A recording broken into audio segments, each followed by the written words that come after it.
부동산 가이드입니다. 여러분 안녕하세요. 박소연입니다. 집값 상승세가 주춤하고 있죠. 서울의 경우는 연초 대비해서 그 상승폭 자체가 절반으로 줄어들기도 한 곳이 속출하고 있습니다. 이 수도권을 중심으로 해서 입주 물량이 쏟아지기도 했고 그동안 또 집값 상승을 이끌고 있는 강남권이 주춤한 영향도 있을 텐데요. 매매 타이밍을 잡기가 참 어렵습니다.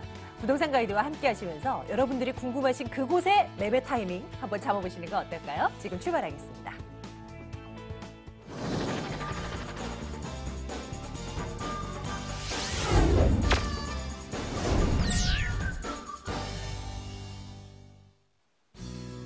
생생 부동산 클리닉입니다. 남들보다 멀리 보는 부동산 전략가 EJ투자연구소 김남석 소장과 함께하겠습니다.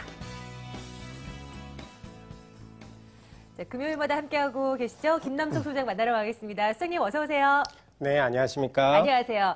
자, 우리 시청자분들의 궁금증 접수 받겠습니다. 전화번호 02-2077-6354번을 열어두겠습니다. 02577-7890번도 기억하고 계시죠? 문자번호 여기에 질문 남겨주시면 저희가 챙겨드려요.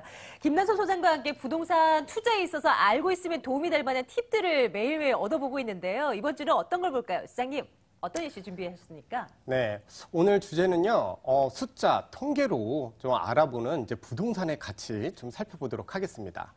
우리 시청자님들 그 원석, 데이터, 이제 자료들 좀 해석을 잘 못하셔가지고, 좀 더 앞으로의 전망, 이런 거를 잘 못하신 경우들이 좀 많아요. 자, 일단은 지금 앞서서, 말씀드리기 전에요, 부동산의 가치가 오르려고 하면은 어떻게 해야지 오를까요? 뭐든지 그래요. 비가 오기 전에는요, 날이 흐려요. 물론, 뭐, 할머니가 갑자기 뭐, 허리가 쑤신다든지, 뭐, 비가 오려나 보다. 그러면은, 그것도 하나의 선행 지표죠.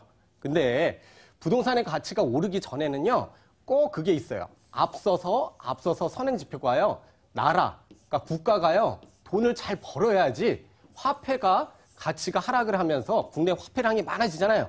그러면서 실물가치 부동산 가치는 좀 올라요.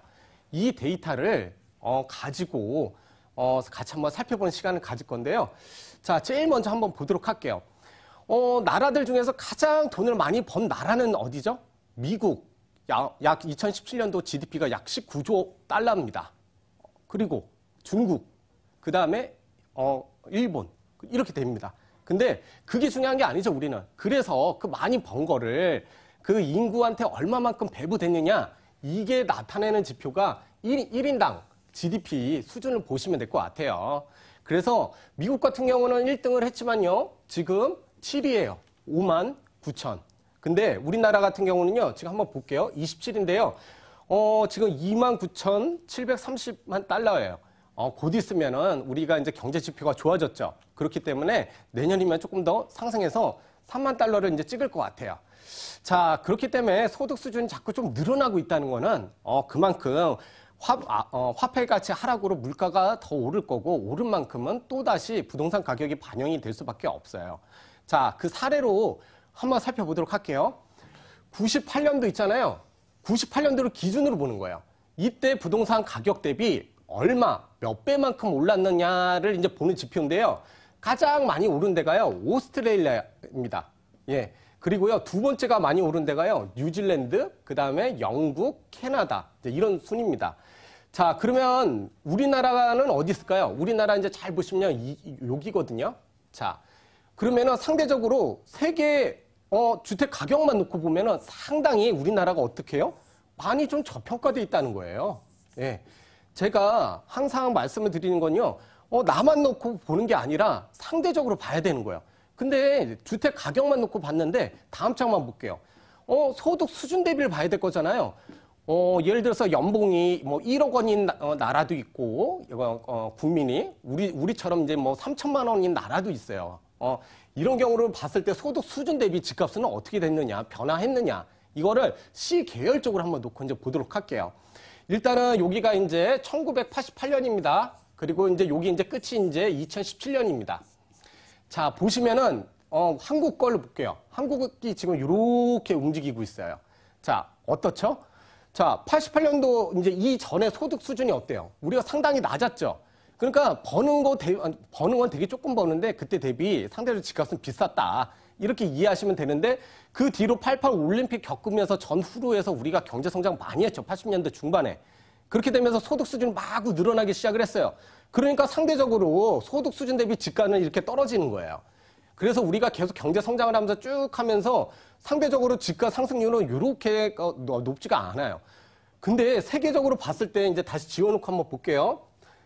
다른 나라들은 등락폭이 좀 이렇게 있죠. 그러면서 어떻게 해요? 이게 평균 기준치를 놓고 이제 이 100이라는 숫자가 나온 건데 이거보다 상회하는 나라들이 이만큼 더 있어요. 근데 우리나라하고 이렇게 보면은 조금 더 이제 아래쪽에 있다. 그만큼 좀 더 이제 소득 수준 대비 집값을 이제 세계적으로 비교한다고 해도 상당히 좀 저평가돼 있다. 그러면 여러분들은 어느 쪽에 투자를 좀 하셔야 될까요?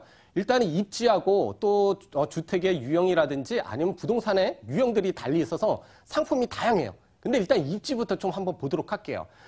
이번에도 2018년 2월에 현재 이제 미분양 주택 수가요. 69,903세대라고 합니다. 그 중에서 지금 서울은 48호예요. 네. 대부분이 지방 쪽에 좀 많이 몰려 있어요. 그렇게 된다고 하면은 상대적으로, 주택 공급량이 어려운 지역. 그렇기 때문에 미분양이 이제 적게 난 지역에 하시는 게 유리하시겠죠? 자, 한번 보도록 하겠습니다. 제가 매월 나오는 걸 이걸 체크를 해드리고 있어요. 1월 달에 서울은 45호. 근데 서울은 48호. 그래서 0.1%가 증가했어요. 근데 반면에 지방 볼게요. 83%, 82%. 줄어들긴 했어도 아무런 좀 의미가 없는 수치예요. 그렇죠? 그렇기 때문에 여러분들이 나중에 투자 입지적으로 하신다고 해도 부동산만큼은 서울 쪽에 좀 인접해서 씨를 뿌리시는 게 낫다. 자, 그리고 저는 늘 말씀드립니다. 과거 없는 현재는 없습니다. 있을 수가 없어요. 근데 또한 현재 없는 미래는 있을 수가 없어요. 그렇기 때문에 과거를 우리가 보는 거죠. 자, 이거는 이제 C 계열적으로 이제 주택 미분양이 났던 이제 통계치입니다. 근데 2009년, 이때 한번 좀 볼게요. 9년에서 12년. 무엇보다도, 이명박 정권 때, 무엇보다도 가장 주택을 좀 많이 공급을 했어요. 그러면서 어떻게 해요? 주택이 많이 공급됐죠. 특히나 강남 중심지에 위례 신도시, 강남, 운현지구, 세곡지구, 내곡지구 해가지고 그린벨트 풀어서 택지개발지구에 이런 개념을 도입을 하면서 마구마구 늘렸어요. 그러니까 어떻게 해요? 당연히 주택이 좀 이렇게 날 수밖에 없죠. 자, 요런 분위기였다라고 보시면 돼요. 그래서 주택이 공급이 많았기 때문에. 근데 쭉 떨어져서 이렇게 보면은 그 뒤로는요, 어느 정도 이렇게 정책적으로 필요한 수만큼을 이렇게 공급을 하고 있는 상황이다라고 이제 보시면 될 것 같아요. 자, 제가 그래서 생각해 볼 시사점, 우리 같이 좀 이런 점은 고민해 보셨으면 좋겠다는 게요, 이거예요. 우리가 체감적으로 느끼기에는요, 상당히 주택 가격이 많이 비싸요. 예, 맞습니다. 근데 선진국 같은 경우는 복지 수준이 있기 때문에 어느 정도 리워드 되는, 그러니까 다시 돌아오는 게 혜택이 있기 때문에 그렇게 체감 지수는 다를 수 있어요. 하지만 실질적으로 아까 전에 세계적인 부동산 가격 봤을 때 어때요? 우물 안에 개구리였다는 생각이 들 수가 있는 거예요. 하지만 우리가 이 모든 거를 다 데이터를 놓고 그리고 실질적으로 해외 나가서 거주해 보시고 그러시면 아시잖아요. 그만큼. 그래서 정상에서 우리가 이 모든 것들 다 비교해 본다고 하면요. 앞으로 이제 거시 경제 속에서 부동산의 흐름 어떻게 갈지 좀 보실 수 있겠다. 좀 말씀을 드리고요. 이런 부분에 대해서 좀 더 자세히 또 보고 싶으시면 세미나 쪽에 또 참석하시면 더 도움이 많이 되실 거고요. 자, 그리고 제가 아까 전에도 서울 쪽에 좀 투자하라고 했었던 이유는요. 수요와 공급 중에서요. 수요가 더 많은 지역이기 때문에 그래요. 그래서 무엇보다도 어느 쪽이 더 유리할 우위에 있는지 이런 거 꼭 살펴보시기 바라겠고요. 그리고 과거 없는 현재 없고 현재 없는 미래 없다고 했죠. 그렇기 때문에 이런 데이터들 놓고 좀 한번 살펴보신다고 하시면은 입지 선정에서 있어서만큼은 여러분들이 그리고 또 투자하는 시기에 있어서만큼은 또 여러분들이 잘 고려하셔서 투자하신다고 하시면요. 결코 또 손해보지 않는 또 부동산 투자의 첫걸음이 될 수 있다. 이렇게 정리하겠습니다. 부동산 투자에 있어서 큰 그림을 매주 그려드리고 있습니다. 그리고 여러분들 이제 세부적인 그림을 더 그려보고 싶다 하신다면 세미나 이용하셔도 되는데요. 일정 한번 체크해드릴까요? 한번 보겠습니다. 김남석 소장의 무료 세미나입니다. 부동산 시장 제대로 읽고 투자하는 법을 살펴드리고 있어요. 매주 화요일 오후 2시에 진행됩니다. 양재역 인근으로 오시면 되고요. 02-2077-6354번으로 예약해주세요.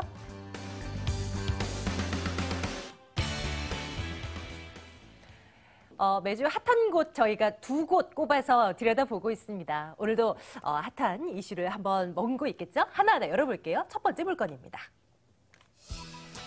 첫 번째는 마포구 합정동으로 갈 거예요. 상가 물건 준비해놓고 있습니다. 2호선, 6호선 합정역에서 걸어서 1분 거리 위치해 있는 상가인데요. 2017년 10월 준공 완료됐습니다. 37층 건물이고요. 그중 1층 소개해드릴게요.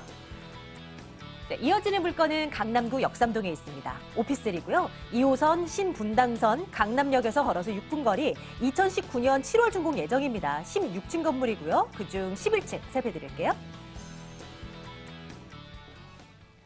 상가 하나 살펴볼 거고요. 그리고 오피스텔 하나 살펴드릴 겁니다. 먼저 상가 먼저 볼게요. 합정동입니다. 부장님, 매력도 체크해 주세요. 네, 요새 아주 뜨겁다는 이제 합정동을 한번 가보겠습니다. 그리고 부동산 정책에 너무 지쳐하셨던 분들 있잖아요.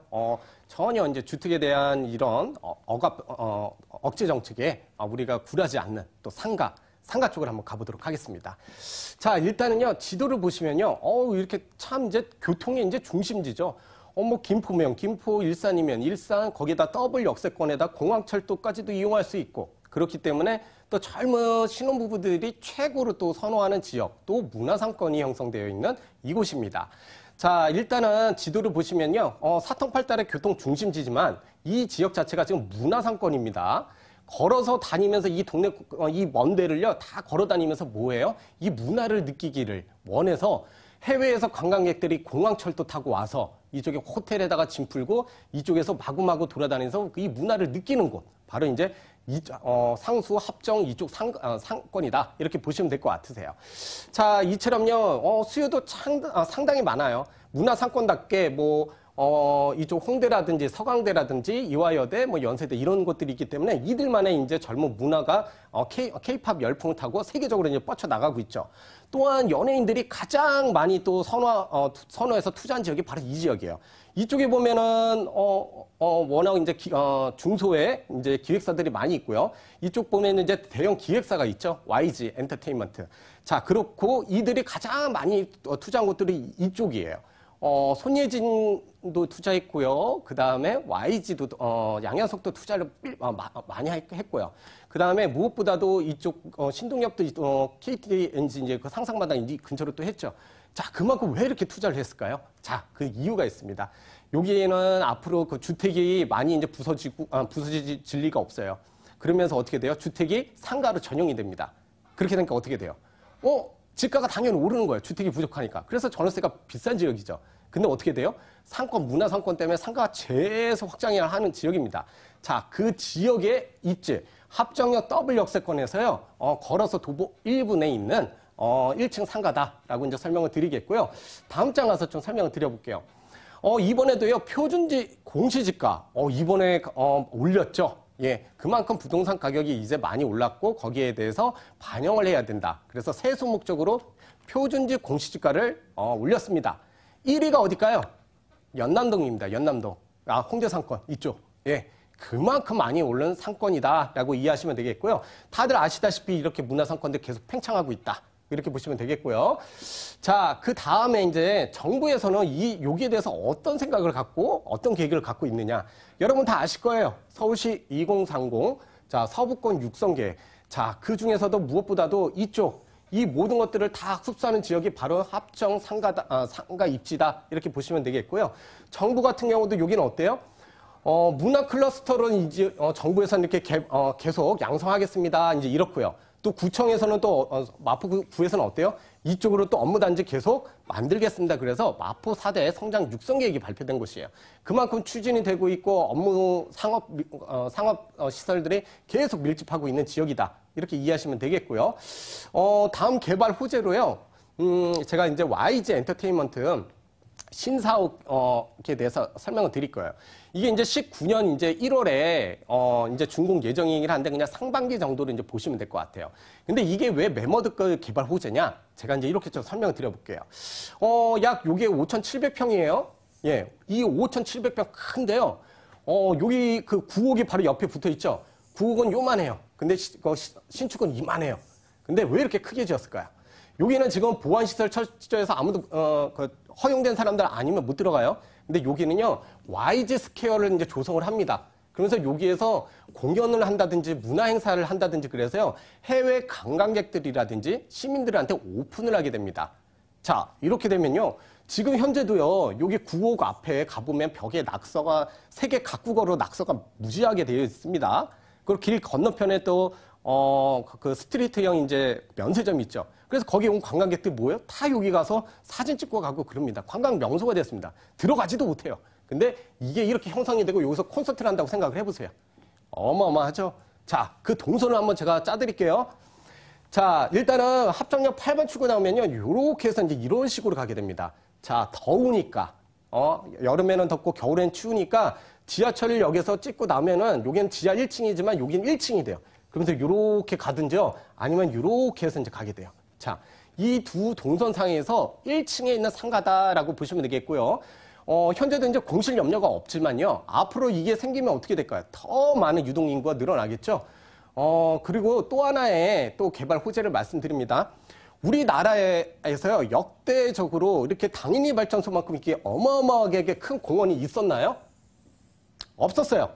최초예요. 우리나라. 예. 근데 여기도 세계 최초로 화력발전소가 지하로 묻혀요. 관광객들이 해외에서 되게 여기 되게 이렇게 롤 모델로 또 하고 있단 말이에요. 자, 근데 이쪽으로는 홍대 문화 거리를 거기서 공연하는 예술인들을요, 이쪽에다 할 수 있도록 문화 창작 발전소를 만들어놨어요. 그러면 이 많은 공간에 앞으로 길 건너서 여의도고 바로 옆에 가면 상암 DMC인데 어떻게 돼요? 이쪽에서 페스티벌 이런 행사를 하겠죠. 그렇게는 가족 단위로 많이 와야 돼요. 그럼 어느 쪽에서 주차를 할까요? 더블 역세권에다가 또 주차 공간이 많이 할 수 있는 데가 바로 여기밖에 없어요. 예, 이쪽에 뭐 주차할 만한 데가 어디 있다고요? 이렇게 되는 거예요. 그렇게 되면 어떻게 되죠? 상대적으로 합정역에 있는 상가 같은 경우 많은 관객들을 유입하게 되죠. 예, 그래서 미래 가치 훨씬 더 높을 수밖에 없다.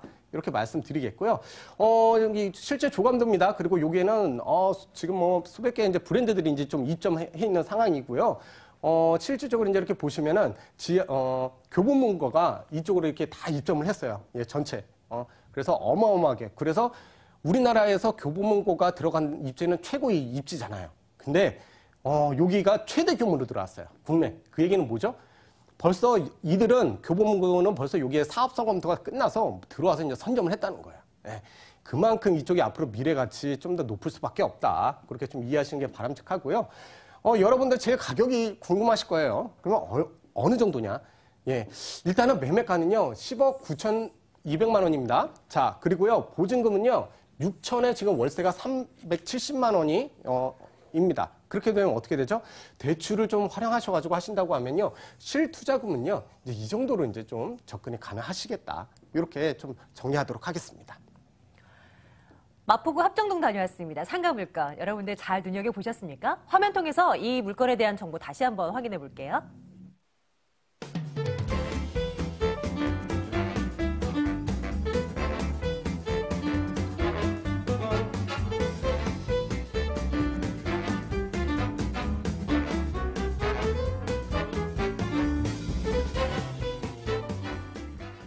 두 번째로는 역삼동 갈 텐데요. 수장님, 이 물건은 어떤 투자 포인트에 염두에 둘까요? 네, 역삼동입니다. 자, 업무단지들이 많은 곳, 그래서 풍부한 임대차 수요를 자랑하는 곳입니다. 자, 입지 제가 간략히 좀 말씀드린다고 하면요. 강남 같은 경우는 이제 보시면요, 뭐 빈 땅이 없잖아요. 그리고 상업지 가장 이렇게 높이 올라가 있는 데들이 많이 있는데요. 일단은 크게 보시면 이렇게 보시면 돼요. 아시다시피 지금 이제 뭐 2호선 따라서 여기가 이제 테헤란로죠. 그래서 초고층 빌딩들이 있는데요. 그리고 이쪽으로 쭉 가면 어떻게 되죠? 장제터널 이제 뚫리면서 이쪽으로 더 많은 이제 물류들이 더 가게 돼요. 근데 집중하셔야 되는 거는 또 어디냐? 여기예요, 여기. 강남대로. 강남대로 또 집중하셔야 되는 게 뭐냐면 강남역 다음에 아래 양재역이고 양재 시민의 숲역입니다. 근데 여기가 양재역 같은 경우 어떻게 돼요? 양재 시민의 숲역하고 상업지로 자꾸 종상향이 되면서 업무단지 밀집을 하죠. 그러면서 이제 사옥들, 대기업 사옥들이 이쪽으로 밀집하고 있습니다, 지금. 그렇게 되면은 이쪽으로 업무 벨트가 형성이 되는 거예요. 자, 그렇기 때문에 이쪽에 더 많은 이제 일자리들이, 그 다음 업무단지들이 집중한다. 그렇게 이해하시면 되겠고요. 강남역 같은 경우도 여기 롯데칠성 앞으로도 더 많이 들어갈 거고, 롯데칠성 부지 바로 옆에 또 코롱 부지도 있죠. 자, 미래가치가 이쪽으로 업무단지 또 많이 들어간대요. 이만큼 상당히 이제 계속 직주 밀집이 될 수밖에 없습니다. 자, 그리고 여러분 다들 아시죠? 경험 다 해보셨을 거예요. 퇴근 시간 후에 여기서 여기까지 가는데, 예, 뭐 1시간 반 정도 걸리죠? 그래서 사람들이 직접 밀집 하는데요. 예, 그래서 그만큼 여기는 업무단지의 그 메카다라고 보시면 돼요. 그렇기 때문에 소형주택이 가장 좀 풍부할 수밖에 없겠는데요. 자, 현재 여기 수요를 한번 볼게요. 지금 회사하고 그냥 전문직 수요자만 해도요, 기업이 7,300개, 종사자 수만 해도 7만 6천 명이에요. 76만 명이에요. 거기에다가 도소매 업체 이제 상가들 보잖아요. 또 이만큼의 이제 수요가 있어요. 그리고 교육 서비스 학원 이쪽으로 또 밀집하고 있죠. 그러니까 현재도 이렇게 풍부한 임대차 수요를 자랑할 수밖에 없다. 이렇게 좀 말씀을 드리겠고요. 지금 이게 현재의 모습인다. 롯데칠성 부지. 근데 여기가 향후 좀 어떻게 변하냐? 이제 요렇게 변합니다. 이게 뭐죠? 앞으로 여기에다가 그러니까 사무실 전체 들어가고요. 그 다음에 호텔도 들어가고, 그 다음에 뭐 업무 상업시설도 이렇게 들어가고. 이렇게 되면서 여기는 어떻게 되죠? 앞으로 1, 2인 가구가 더 늘어날 수밖에 없는, 그래서 제가 오늘 최적화된, 그래서 수요층이 앞으로 더 많아질 수밖에 없는 소형 주택을 제가 여러분들한테 소개를 해드릴 건데요. 자, 이어서 요거는 잘못됐고요. 양재 RNCD 이제 지구단위 이제 특구 이제 계획입니다. 제가 지금 말씀을 드린 게 그래요. 실질적으로 이제 종상향 된 데들이 여기 많이 있죠. 여기 뭐, 코스트코라든지 이런 데들이 예전에 중공업지였는데 상업지가 됐고요. 그리고, 파이시티 부지. 예, 여기도 이제 상업지로 종상향 됐죠. 예, 닭고기 할인해서 샀었는데, 살 때는 중공업지였는데 지금 어떻게 됐어요? 상업지 종상향 됐습니다. 자, 이만큼 뭐예요? 업무단지를 계속 이제 밀고, 더 들어온다는 거예요. 그건 대기업들 일로 들어오고요. 뭐 이제 대기업, 여기 유통 업무단지로 되고, 그리고 이쪽에는 중소기업들이 이렇게 들어오고 이렇게 돼요. 그러면서 이쪽에 종상향 되면서 업무단지에 더 들어온다. 야, 그러면 주택이 부족하겠어요? 아니면은 늘어나겠어요? 그럼 업무단지가 늘어나죠. 그러니까 오히려 이쪽 같은 경우는요, 일자리들 계속 밀집하는데요. 그러니까 어떻게 해요? 대기업들이 이쪽으로 자꾸 밀집하니까 교통도 이쪽으로는 다 이어지는 거예요. GTX가 2023년, 자, 가장 빠른 게 이 라인이죠. 2023년, 그 다음에 2024년, 2025년 이렇게 다 형성이 됩니다. 그래서 양재 왔고 이제 강남 쪽으로 보면요, 계속 이렇게 밀집하고 있다라고 보시면 되겠고요. 그뿐만 아니죠. 경부고속도로 지하 사업이 돼서요, 이 업무 환경 이런 것도 더 좋아지게끔 만드는데 또 주거 환경제 프리미엄, 우리 주거 녹지 프리미엄까지 또 챙겨갈 수가 있고요. 자, 그리고 오늘 본 매물 좀 제가 살펴봐 드릴 건데요. 실제 조감도입니다. 자, 이렇게 좀 대리석으로 이제 쓰면서요, 내 외장재 아주 고급형으로 갑니다. 근데 특히나 보시면은 2층에서 11층까지 오피스텔 그리고 도시형 생활주택으로 이렇게 공급이 되는데요. 오늘 소개해드리는 매물은 이제 대로변 쪽으로 해서 남양 매물을 제가 좀 추천을 드립니다. 실제 조감도인데요. 이게 사진을 제가 여러분들한테 더 많이 보여드리고 싶은 욕심 때문에 이게 줄였어요. 근데 실질적으로 엄청 넓죠? 자, 이렇게 지금 보시면 창이 이게 다 크게 나 있어요. 3에다가 다 전체가 창이에요. 그러니까 딱 보면 아주 개방감이 아주 좋고요. 실질적으로 보면 여기 이제 복층입니다. 자, 복층인데 이거 어떻게 돼요? 수납 공간이 여기 꼭대기 3m 다 어떻게 해요? 수납 공간이 다 들어있어요. 창도 3m, 수납 공간도 3m, 거기다 풀옵션은 이제 다 들어가 있어요. 예, 그러니까 얼마나 활용도가 좋겠어요. 그리고 여기 이제 화장실도요, 이렇게 샤워부스 있어서 아예 분리형으로 되어 있고요. 이제 복층으로 이제 올라갈 겁니다. 자, 복층으로 올라가는 계단도 여기 이렇게 빼곡하게 수납 공간을 잘 활용했고요. 그러니까 2층에 보시면 여기 또 이렇게 붙박이 장이 있어요. 게다가 이렇게 침대, 그리고 이게 지금 2개예요. 양쪽으로 있어요. 그래서 더블 이제 트윈형이라고 이제 보시면 돼요. 자, 본 매물 같은 경우는 이제 특징을 살펴드리면요, 상당히 넓은 실사임에서 자랑한다 이렇게 말씀드리겠고요. 매매가는요 3억 5천만 원입니다. 전세 보증금 예상이 3억 2천만 원 예상되기 때문에요, 전세 시에는 3천만 원으로 이제 접근이 가능하시겠고요. 월세는 2천에 이제 140, 150 요 정도 수준으로 이제 보시면 되겠고요. 150 정도로 이제 긍정적으로 이제 보시면 좋으실 것 같습니다. 자, 그래서 월세 시에는 대출 활용하셔서 9천만 원으로 접근하셔서 앞으로 이렇게 미래 가치 더욱더 많아질지요. 이 지역으로 투자하신다고 하시면은 나중에 큰 과실을 좀 많이 따먹을 수 있겠다. 이렇게 정리하겠습니다. 네, 역삼도 궁금하시다면 언제든지 전해 주시고요. 오늘 EJ투자연구소 김남석 소장과 함께 말씀 나눴습니다. 소장님 고맙습니다. 감사합니다.